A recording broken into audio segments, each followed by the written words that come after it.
ku ma gis xam ne mag la war da dugg ci caaxaan dégg nga man maay imam ratib bu dëkk bi bogguma bésu ajuma jot ma jiite wala ma yeble wala bésu it jot ma jiite bokk ay ci dëkk bi bogguma fi ay léegi nag suuf si ci boppam nun ci sunu bopp dañoo jaay suuf si mën nañ leen a wax mboolem ñi jaay sunu suuf si fii li tam li ca tali sa ba ci rompa bi nun ñii ñoo fi taxaw ñoo moom suuf si dégg nga léegi nag ñoom ci seeni jëmm bopp ñëw nañu sous-préfet du ma sous-préfet moo wax ne yéen ci seeni jëmm bopp képp ku bëggul duñu laal sa tool ci loolu lañu taxaw nun ci sunu bépp bu demee dem ba war am diggante bi lu xew ñooma ndax bañu ci tool yi dara ndax moom rek la ñu am amuñu leneen moom la ñu am amuñu leneen moom rek la ku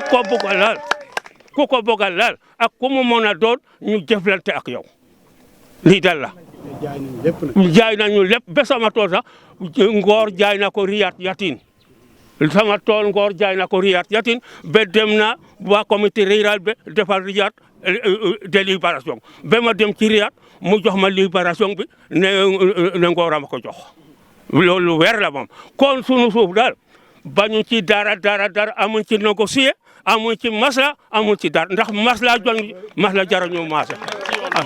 la Adama Faye nekk ci ñi nga xamante ne dañoo am suuf ci Gappo responsable président aussi nekk ki nga xamante ne aussi dama ñëw pour tey am leen lu ma métti trop te bu bett ma ndax dañoo jàpp ne maanaam depuis 2011 dañuy tenter pour toroxal ñu toroxal mooy man nag maa ngi interpeller le nouveau gouvernement au président de la République Bassirou Diomaye Faye parce que injustice bii maanaam dund na ko xam na ko ba teg tànkam lu mel ni Mbour 2 teg na ko tànkam Dakar Mbour 4 teg na ko fépp di saytu jafe-jafe yi nag nekk 2011 ba léegi ñu di ko dund ci ay yoo xamante ne ay tappaleeg caaxaan kese tappale yu bokk na ci nee nañ maanaam ñi nga xamante ne état de lieu la ñuy def waaye ñi ci bokkut te boo jëlee ñi ci bokkut fii nii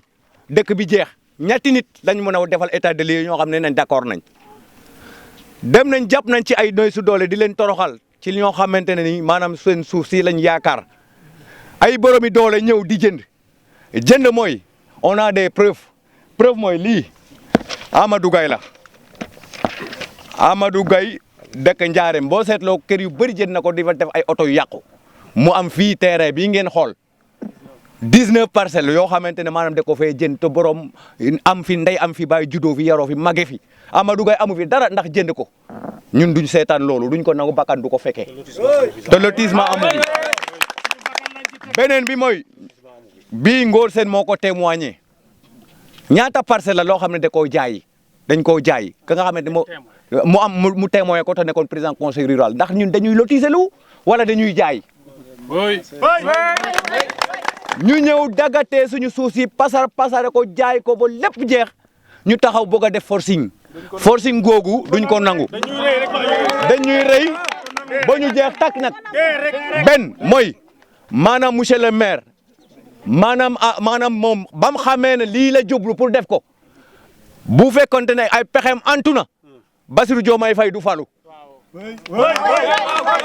da koo xeex des années di ko xeex ñu nekk ci terrain bi ànd ak Bassirou Diomaye Faye di ko jàppale ndax xam Pastef ndax xam ne ñoom maanaam lëndëm gii ñu teg ci boppu nit ñi sàcc gii ñu ne ci boppu nit ñi mu daw dem fekki Bala Moussa Fofana j'ai entendu Bala Moussa Fofana naan nekkutoon ci benn parti mu nekkoon APR na xool photo ak Macky Sall na xool fi mu doon dem ak Macky Sall di xas Bassirou Diomaye Faye di xas Sonko tey mu ñëw ne day forcé bu forcé moom ci boppam xam ne amu fi ndeyam amu fi baayam amu fi beneen bi mooy maanaam lii reçu yi doon reçu yoo xam ne reçu lamb la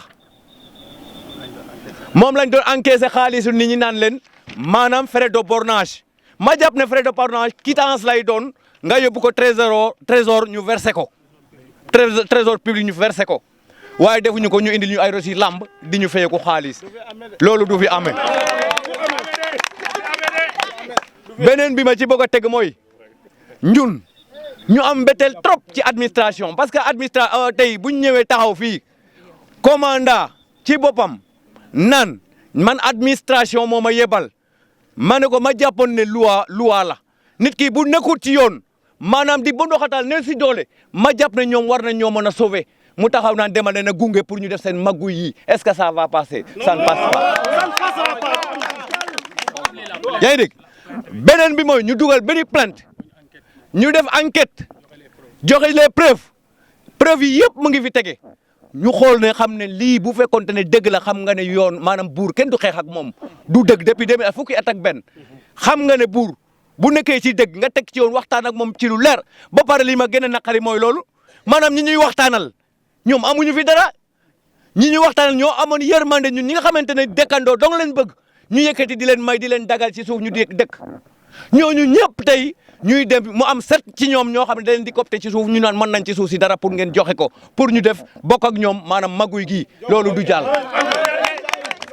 À ma grande surprise muy le préfet maanaam le sous-préfet de l'arrondissement état continuité la parce que ki fi nekkoon moom muy lii maanaam pour li am daana taxawal ay oto ñu di ko defal ay béy ci oto bi may gis jàkkaarloog moom di ko neexal pour mu forcer pour ci suñ kaw c'est pas la première fois ñu indi fi gendarmerie pour di ñu xokotal ñun xokotal yóbbu wuñu on est prêt à tout dañoo jëkk ci lépp te yàlla seer na Serigne Touba seer ne képp ku fi tag tànkam boog a sonal benn doomi aadama du su ndaw soo xam ne nii la tollu maanaam ñu suñu bakkan ngay jël waxuma nag ñoo xam ne dañoo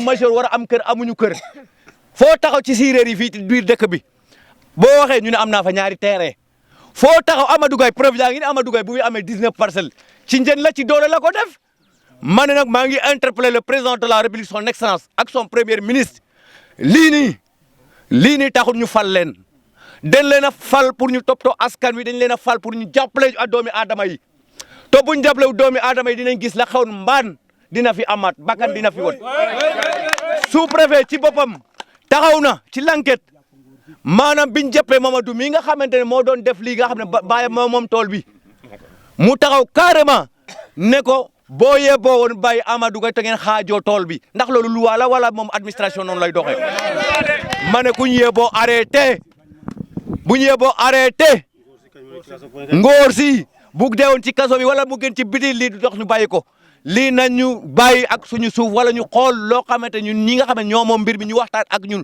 te ci biir waxtaan wi lotissement bii moom dootuñ ci d'accord ba mukk ndax sàcc bu bari gii ngay dégg ay 600 parcelles ak fépp foo dégg lii nekk fii ci gàppo gi moo raw te duñ ko am jërëjëf justice nag dafa war a def rôle am justice dafa war a am taxawaay justice dafa war a xoolaat da ngeen a war a xoolaat dëkk bii muy gàppo maanaam bokk ci commune Patar justice lañ wóolu justice rek lañ wóolu administration maanaam justice lañ wóolu administration bi fi nekk man li ñuy def doyuma parce que bu ma doyoon du yebal ay commandant te ñun ñu ngi fii groupé taxaw de ñun ay yéet ak jaasek lu ne ngi fi.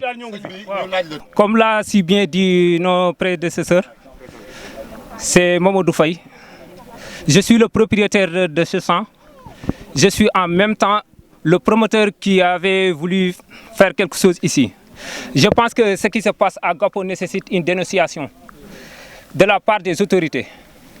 Parce que, comme l'a si bien dit Adama, à notre plus grande surprise aujourd'hui, le maire et les autorités ont fait une descente dans le village, sans informer les villageois, encore moins les propriétaires des champs, c'est-à-dire les exploitants.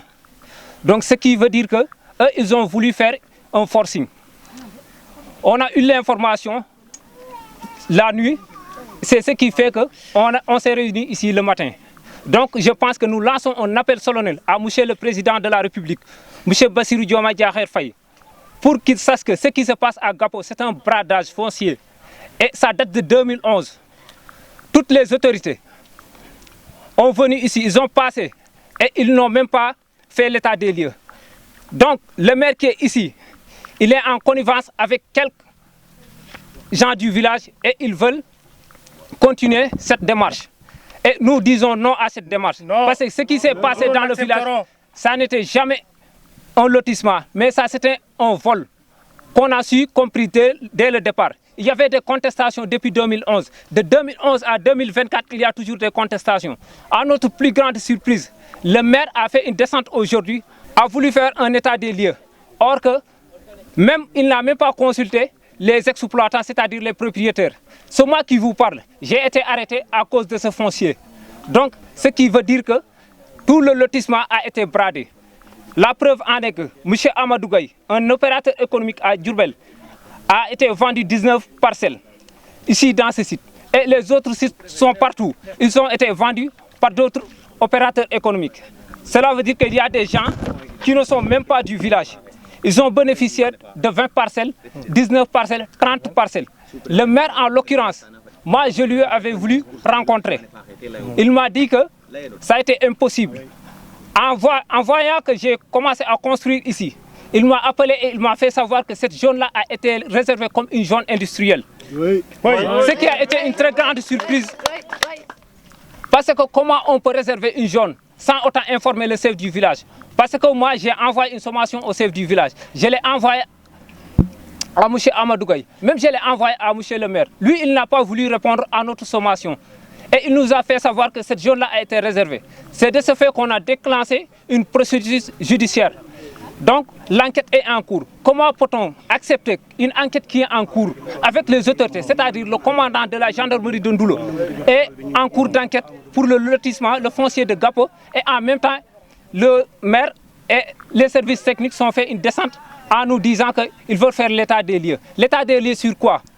Un processus qui est en justice. Comment on peut faire un état des lieux sur ça? Donc, ce qu'on réclame, c'est que la justice soit faite pour la terre de Gapo. Parce que ce qui se passe à Gapo, c'est vraiment désolant et la population a été laissée. 1778 parcelles ont été morcelées. Or que les ayants droit du village de Gapo ne font même pas 600 parcelles. Donc les frais de bornage aussi.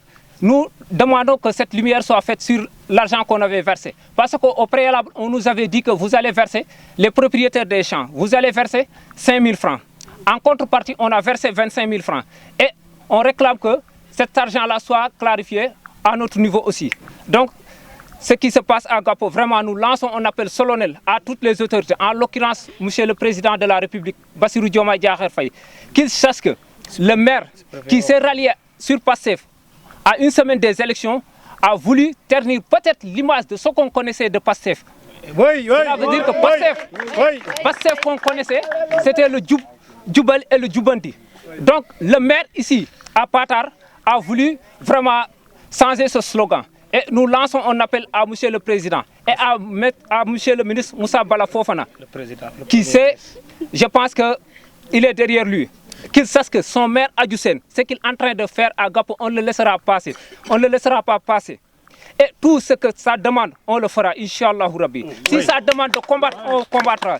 Si ça demande de vivre, on est prêt. J'ai été emprisonné sur ça. Et ça ne fait que renforcer ma dignité et ma volonté de faire loi. Merci.